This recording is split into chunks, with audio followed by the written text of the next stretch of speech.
Hello and welcome to SD Campus. This is Soumya Chaudhary and let's understand today's topic सैनिक school versus Navodaya Vidyalaya. सैनिक school और नवोदय विद्यालय में क्या difference है ये क्लियरली हम समझेंगे, से देखेंगे और आप सभी ध्यान से सुनिएगा, ठीक है। सारे डाउट्स जो आपके क्लियर हो जाएंगे कि सैनिक स्कूल और नवोदय विद्यालय में क्लियरली क्या डिफरेंस होता है, राइट। सो आइए स्टार्ट करते हैं।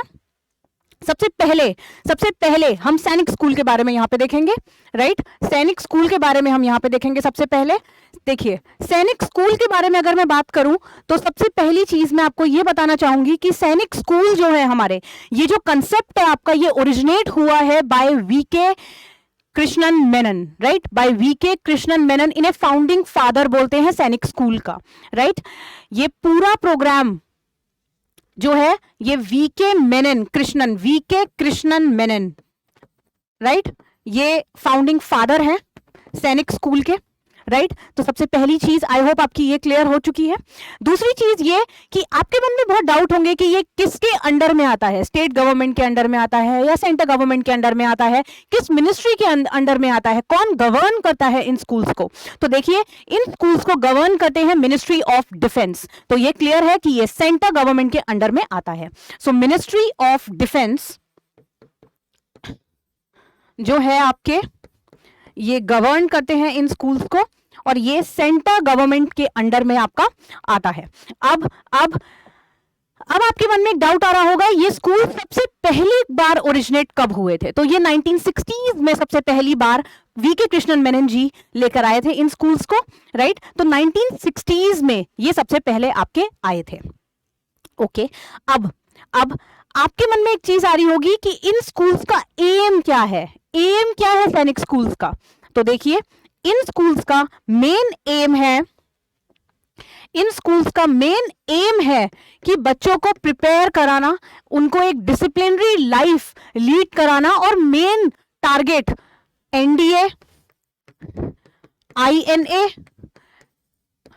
Right, and armed forces, right, में उनको सर्व कराना, right. So people who are dreaming, students who are dreaming to become the officers, to become the army officers, special armed officers, Indian Air Force, Indian military, most welcome to these schools. And also people who are aiming for other than that but want to lead a disciplinary life, want to have a path, want to have a direction, they can also aim for these schools, right। then आता है आपका, ये schools किस pattern पे चलते हैं, right, किस pattern पे चलते हैं ये स्कूल्स।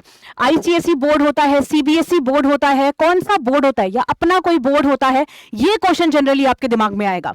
सो सीबीएसई, ये सीबीएसई का पैटर्न फॉलो करते हैं आपका। एनसीईआरटी की बुक्स मेनली ये रिलाय करते हैं एनसीईआरटी की बुक्स पे, तो ये आपका सीबीएसई का पैटर्न फॉलो करते हैं।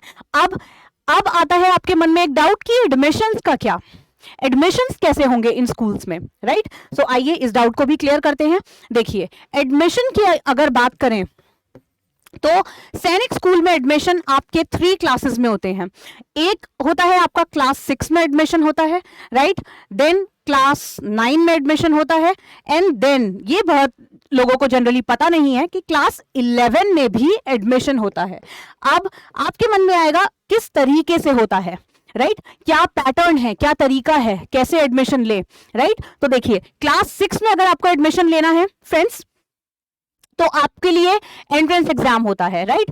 उस एंट्रेंस एग्जाम में आपके 4 सब्जेक्ट्स आते हैं, राइट, जिसमें से अगर मैं जीएस को डिवाइड करूं तो एसएसटी और साइंस, आप इसे या तो अलग अलग 2 सब्जेक्ट्स मान लीजिए वरना एक में आप कंबाइन कर लीजिए।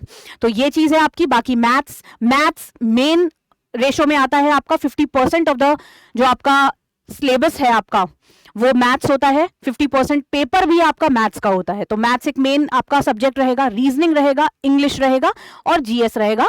तो ये आपके सब्जेक्ट्स हैं। 6th और 9th क्लास का एंट्रेंस एग्जाम होता है, उस एंट्रेंस एग्जाम को क्रैक करना पड़ता है और उसके स्कोर के बेसिस पे आपको एडमिशन मिलता है। तो आई होप ये क्लियर हो गया आपको। अब बात आती है क्लास 11 की। तो क्लास 11 पे बच्चों मेरिट के बेसिस में एडमिशन होता है। मेरिट क्या होता है, जो 10th क्लास में आपकी परसेंटेज आएगी उसके बेसिस पे आपका 11th क्लास में एडमिशन होगा। हर साल डिफरेंट परसेंटेज आपका कट ऑफ निकालते हैं और उसको बीट करने पर आपको एडमिशन मिलता है और उसके बाद आपका मेडिकल टेस्ट होता है। तो आई होप ये आपको क्लियर हो गया है, आई होप ये आपको क्लियर हो गया है। ओके, अब एक कॉमन चीज आपके माइंड में आएगी कि मैम यहाँ पे रेजिडेंशियल फैसिलिटी है या नहीं है। तो देखिए, और यही मेन डिफरेंस है आपका नवोदय विद्यालय से सैनिक स्कूल को डिफरेंशिएट करने वाला जो पॉइंट है। बाकी पॉइंट्स भी हैं, हम डिस्कस करेंगे, बट ये एक मेन पॉइंट है कि सैनिक स्कूल में आपकी रेजिडेंशियल फैसिलिटी अवेलेबल होती है। हाँ जी, हॉस्टल्स अवेलेबल होते हैं, फुल रेजिडेंशियल फैसिलिटी आपकी अवेलेबल होती है। सो बिल्कुल सही समझा आपने कि हॉस्टल फैसिलिटी आपकी अवेलेबल होती है, राइट। तो ये एक पॉइंट मैंने आपको बताया अभी अभी, राइट। अब बात आते हैं, अब देखिए हमने सैनिक स्कूल के बारे में इतना कुछ डिस्कस किया, इतना कुछ बताया, तो आइए थोड़ा सा नवोदय विद्यालय के बारे में भी हम बताते हैं, तभी तो क्लियरली डिफरेंस हम कर पाएंगे कि ये सैनिक स्कूल का है और ये नवोदय विद्यालय का है, और आप भी तभी इसको क्रिटिकली इवैल्यूएट कर पाएंगे। चलिए, तो अब बात करते हैं कुछ नवोदय विद्यालय की। देखिए, नवोदय विद्यालय जो है आपके, ये सेंट्रल स्कूल्स हैं आपके, ठीक है। अगर मैं बात करूं आपके नवोदय विद्यालय की,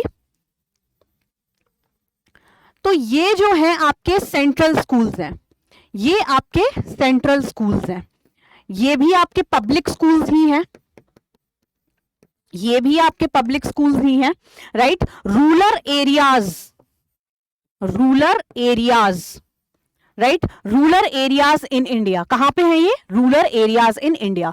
सो नवोदय विद्यालय जो हैं आपके, ये सेंट्रल पब्लिक स्कूल्स हैं आपके, और ये कहां पे हैं आपके? Rural area in India. तो ये भी आपके पब्लिक स्कूल है।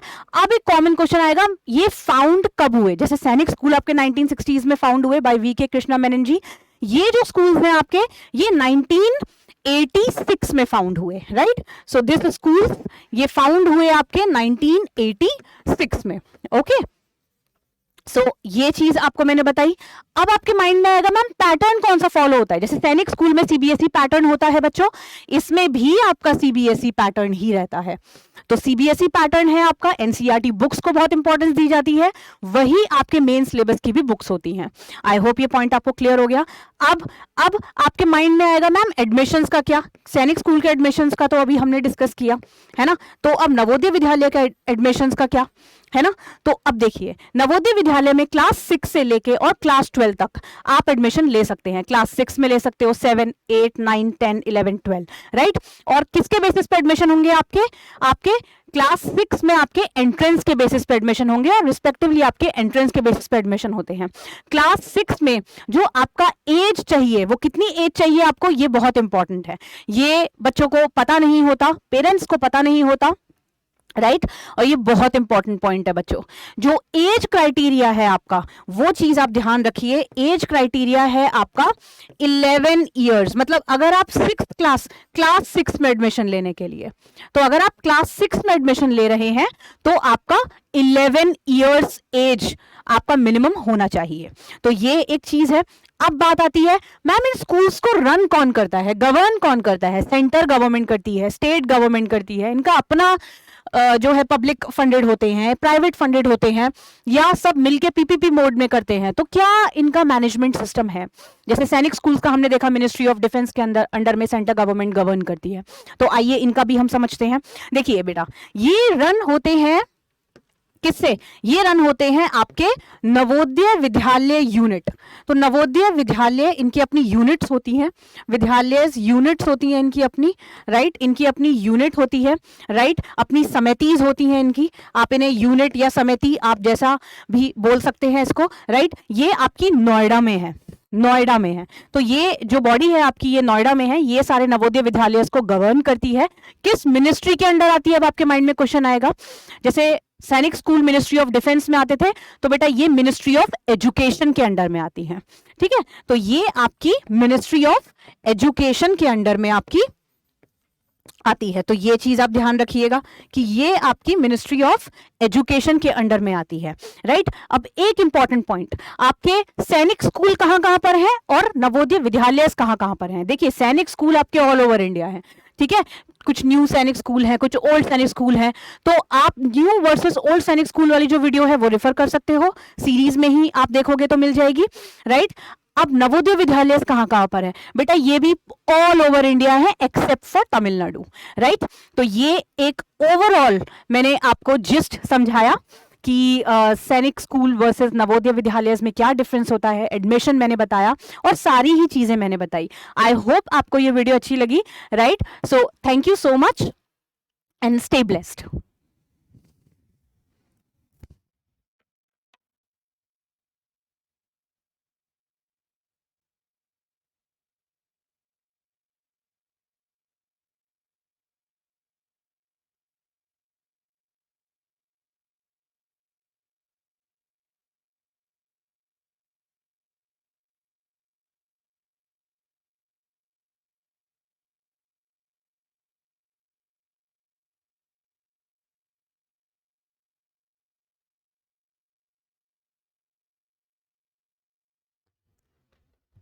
Hello everyone.